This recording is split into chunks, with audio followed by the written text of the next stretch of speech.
ఈ రోజు మన ముందు ఆంధ్రప్రదేశ్ ప్రముఖ సీనియర్ నాయకులు అలాగే మాజీ పౌర సరఫరాల శాఖ మంత్రివర్యులు కారుమూరి వెంకట నాగేశ్వరరావు గారు మనతో ఉన్నారు. ఆయనతో ప్రెజెంట్ జరిగే సమస్యల గురించి మాట్లాడే ప్రయత్నం చేద్దాం. నమస్తే సార్. ఈ రోజు రాష్ట్రం అస్తవ్యస్తంగా తయారైంది. కుల విచక్షణ రహితంగా మరి వాళ్ళ యాదవుల మీద ప్రకాశం జిల్లాలో దాడులు చేసి మరి వాళ్ళ గొర్రె కాపురుల మీద కులం పేరుతో తిట్టి చాలా దుర్మార్గంగా ప్రవర్తించారు. మరి తిరిగి ఇలా తిట్టారని ప్రశ్నించినందుకు వాళ్ళనే మళ్ళీ కొట్టి మళ్ళీ తిరిగి పోలీస్ స్టేషన్కి వెళ్ళి వాళ్ళ మీద కంప్లైంట్ ఇచ్చే కార్యక్రమం చేశారు. ఇవాళ రాష్ట్ర వ్యాప్తంగా యాదవులు బీసీలు ఒకటై దీని మీద గర్జిస్తున్నారు. ఇప్పటికైనా సరే వెంటనే ఆ కలెక్టర్ కి ఎస్పీ గారికి చెప్పడం జరిగింది. వెంటనే వాళ్ళ మీద చర్యలు తీసుకుని వాళ్ళని అరెస్టులు చేయకపోతే మాత్రం రాష్ట్ర వ్యాప్తంగా ఇది ఉద్యమంలాగా అవుతుందని చెప్పి యాదవులు బీసీలు అందరూ కలిసి రోడ్డు ఎక్కుతున్నారని చెప్పి ఇటువంటి జరగకుండా ఇప్పటికైనా సరే గ్రహించి చేయాలని ఈ కూటమి ప్రభుత్వం వచ్చిన కాడి నుంచి కూడా ఒక బీసీల మీద వివక్షత చూపిస్తూ చాలా దుర్మార్గంగా ప్రవర్తిస్తున్నారు.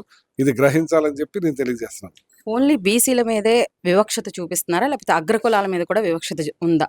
ఇవాళ మొన్న అలాగే కాపుల మీద కూడా మొన్న ఏదైతే ఒక ఫ్యామిలీ ఒక కారులో వచ్చి వాళ్ళ అన్నదమ్ములు ఇద్దరిని తొక్కించి ఇష్టానుసారంగా చేయటం కూడా జరిగింది. అలాగే రాష్ట్ర వ్యాప్తంగా బీసీల మీద పెద్ద ఎత్తున జరుగుతూ ఉంది. అదర్ క్యాస్ట్ల మీద కూడా చేస్తూ ఉన్నారు. ఇటువంటి పరిపాలన ఇంతకు ముందు ఎప్పుడు లేదు. ఇది దారుణం, హేయమైన పని.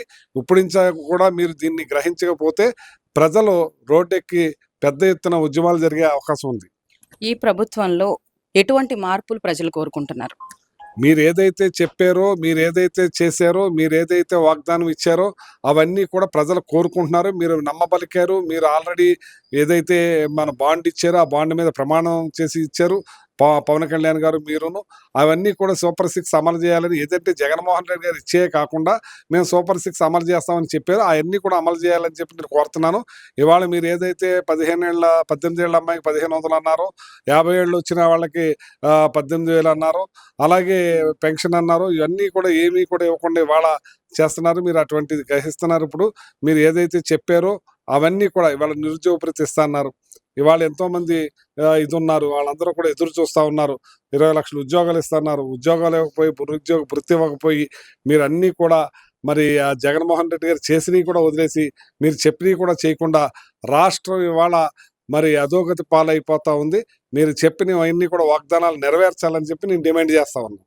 బీసీలకు సంబంధించి సంక్షేమ పథకాలు క్షేత్రస్థాయిలో అందుతున్నాయంటారా?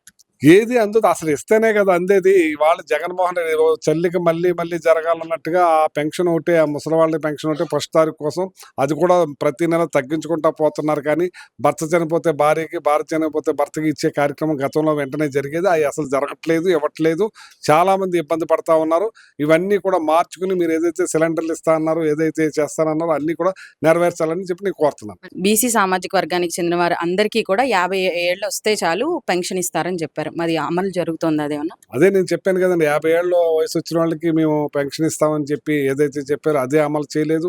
ఏదైతే 18 ఏళ్ళు వచ్చిన వాళ్ళకి 1500 రూపాయలు ఇస్తున్నారు అదే అమలు చేయలేదు. ఏదైతే నిరుద్యోగ భృతి 3000 ఇస్తున్నారు అదే అమలు చేయలేదు. ఏదైతే సిలిండర్లు అన్నారో అరాకొర ఇచ్చి అదే అటుకెక్కిచ్చే కార్యక్రమం చేశారు.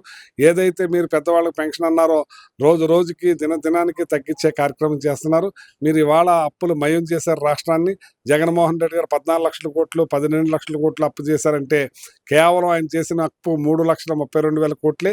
మీరు ఇవాళ 2 సంవత్సరాలు కాకుండానే 3,80,000 కోట్లు అప్పు చేసి ఈ రాష్ట్రాన్ని అప్పులమయం ఒక ఇది ఆఫ్రికాలో ఒకళ్ళు పీకి తినే పరిస్థితులు ఉండే రాష్ట్రాలు ఉన్నాయి, ఆ రాష్ట్రంలో తయారు చేశారు. మరి ఈ గవర్నమెంట్ లో 3-4 సంతానం కనండి అని చెప్తున్నారు. మరి దానికి మీరు వ్యతిరేకమా లేకపోతే అంగీకారమా? అసలు ఈ ఉన్న వాళ్ళకే చేయటానికి దిక్కులేదు, ఉన్న వాళ్ళకే ఉద్యోగాలు ఇవ్వటానికి దిక్కులేదు, ఉన్న వాళ్ళనే చదివించడానికి దిక్కు లేకుండా ఉన్న వాళ్ళకే పెన్షన్లన్నీ తగ్గించేసి వాళ్ళ ఏదైతే విద్యా దీవెనలు తగ్గించేసి వసతి దీవెనలు తగ్గించేసి అన్నీ ఇస్తున్నారు. ఇంతమంది పిల్లల్ని కానీ ఏం చేస్తారని చెప్పి, ఎవరికి ఇస్తారని చెప్పి నేను ఆయన ప్రశ్నిస్తా ఉన్నాను.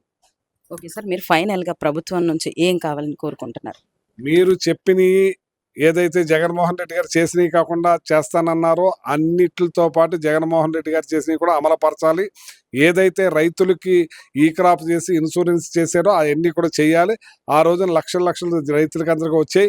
నేను మన ఏదైతే రైతులకు స్థిరీకరణ 3,000 కోట్లు పెట్టి మార్కెట్ ద్వారా పోటీ తత్వాన్ని పెట్టి రేట్లు పడకుండా మిర్చి కానీ టొబాకో కానీ అపరాలు కానీ మామిడికాయ కానీ అన్ని కూడా కొనిపించే కార్యక్రమం అరటిపళ్ళతో సహా చేసేవాడైనా అటువంటి చేసి రైతులను ఆదుకోవాలని చెప్పి నేను కోరుతున్నాను. చూసారు కదండి, ఇప్పుడైతే కారుమూరి నాగేశ్వరరావు గారు ఇప్పుడున్న ప్రభుత్వాన్ని అయితే ఖచ్చితంగా నిలదీయడం జరుగుతుంది. ఇదండి ఇక్కడ పరిస్థితి. కెమెరామెన్ సాయితో మధులిత, విజయవాడ నుంచి.